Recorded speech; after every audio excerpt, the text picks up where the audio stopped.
Hello मित्रों, स्वागत है तमारू मारा रसोडामां। तो आज આપણે બનાવીશું સૂકા ચણાનું શાક, જે નાના બાળકોથી લઈ મોટા બધાને ભાવે તેવું આ સ્વાદિષ્ટ શાક બને છે। તો એના માટે આપણે એક બાઉલમાં એક વાટકી જેટલા ચણા ઉમેરી દઈશું। હવે આપણે જરૂરિયાત પ્રમાણે પાણી ઉમેરી ચણાને સારી રીતે હાથથી ઘસીને ધોઈ લઈશું, જેથી એમાં રહેલો માટી કે કચરો કંઈ પણ હોય તે દૂર થઈ જાય। जो मित्रों तमे जोई शको छो चणामां केटलुं डोळुं पाणी थई गयुं छे। तो हवे आपणे आ डोळुं पाणी फेंकी दईशुं अने आपणे चणामां जरूरियात प्रमाणे पाणी उमेरी 7 થી 8 कलाक माटे पलाळवा माटे आपणे साइडमां मूकी दईशुं।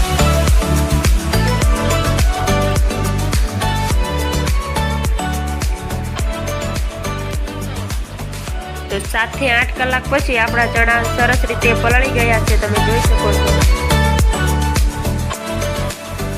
તો હવે આપણે ચણાને બાફવા માટે કુકરમાં ઉમેરી દઈશું। ચણા કુકરમાં ઉમેરી તેમાં આપણે ચણા ડૂબે તેટલું પાણી ઉમેરીશું।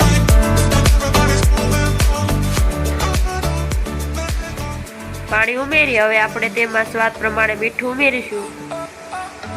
बाफती वखते चना में मीठू उमेरवाथी चना में खाराश सारी रीते बेसी जाय छे अने चनानो स्वाद एकदम सरस आवे छे। हवे आपणे कुकरनुं ढांकण बंद करी 7 થી 8 विसल करी लईशुं।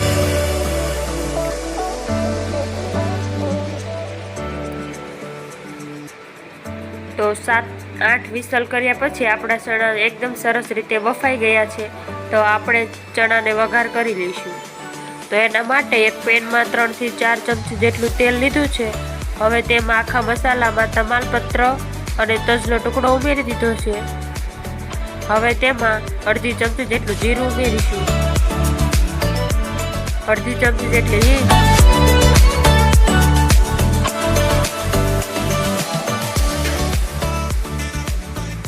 હવે આપણે તેમાં ઝીણું સમારેલું લસણ ઉમેરીશું।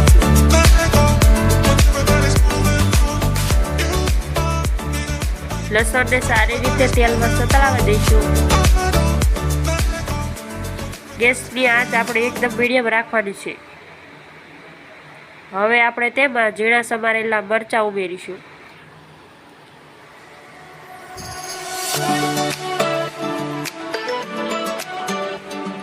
हवे आपणे तेनी अंदर आदु अने लसणनी पेस्ट उमेरीशुं।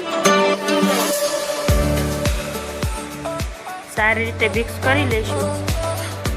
આપણે આદુ લસણ ને એવું સતળાઈ ગયું છે। તો હવે એમાં આપણે મસાલા કરી લઈશું। તો એના માટે 1 ચમચી જેટલું કશ્મીરી લાલ મરચું, અડધી ચમચી જેટલું તીખું લાલ મરચું, અડધી ચમચી જેટલું મીઠું, અડધી ચમચી જેટલી હળદર, 1 ચમચી જેટલું ધાણા જીરું અને અડધી ચમચી જેટલો ગરમ મસાલો લઈ તેમાં જરૂરિયાત પ્રમાણે પાણી ઉમેરી આપણે મિશ્રણ તૈયાર કરી લઈશું। અને હવે આપણે તેમાં ઉમેરી દઈશું અને સારી રીતે મિક્સ કરી લઈશું।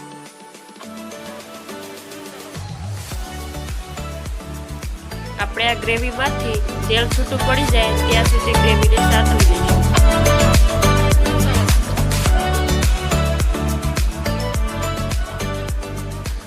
તો 2 થી 3 મિનિટ પછી તમે જોઈ શકો છો આપણી ગ્રેવી પણ એકદમ સરસ રીતે ચડી ગઈ છે અને તેમાંથી તેલ પણ છૂટું પડી ગયું છે।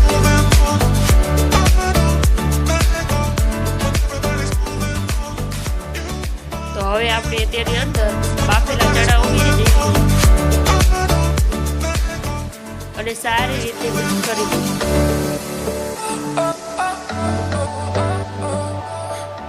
આપણા મસાલાનું કોટિંગ ચણા ઉપર સરસ રીતે થઈ ગયું છે।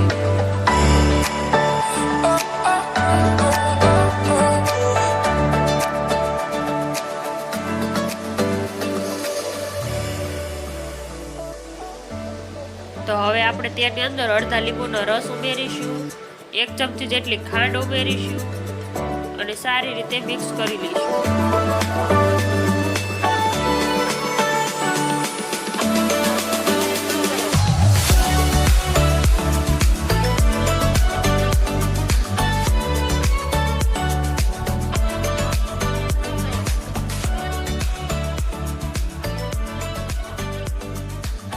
હવે આપણે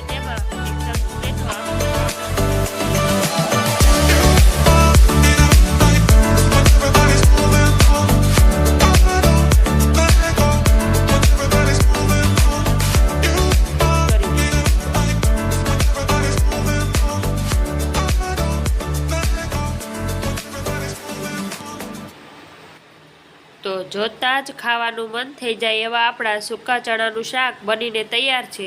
જો તમને મારો વિડીયો ગમ્યો હોય તો મારી રેસીપીને લાઇક કરજો, શેર કરજો અને મારી ચેનલ